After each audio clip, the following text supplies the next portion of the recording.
inkosi endingazi wathi kuthele wathi kuye Mathambo hlanga ithi Bible there was a noise in the valley. I think ngikunikile bazalwane. There was a noise abaleka Mathambo ngenyaweni isuke indlebe yawukhangela umngcunya endixa kuthoyo impethu ebese zitshena endlebe zagaba yonke bazalwane iminyaka yakho edliwe zinkumbi wokusathana into beyihlafunile yakho yayigaba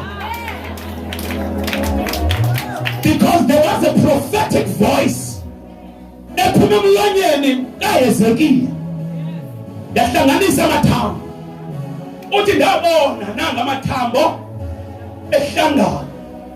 God bless you. Nanga Mathambo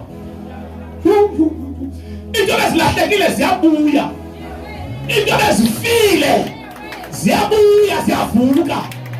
Yithi kumelane wakho iyahlangana impilo yami kwakhona siyabuya isidinga sami ku-2023 uyavuka umzi wasekhaya iyanyuka idimension yami iyaphakama icareer yami egameni likaJesu. Wayabuya abantwana bami ku-drugs uyaphuma umyeni wami ekumile professor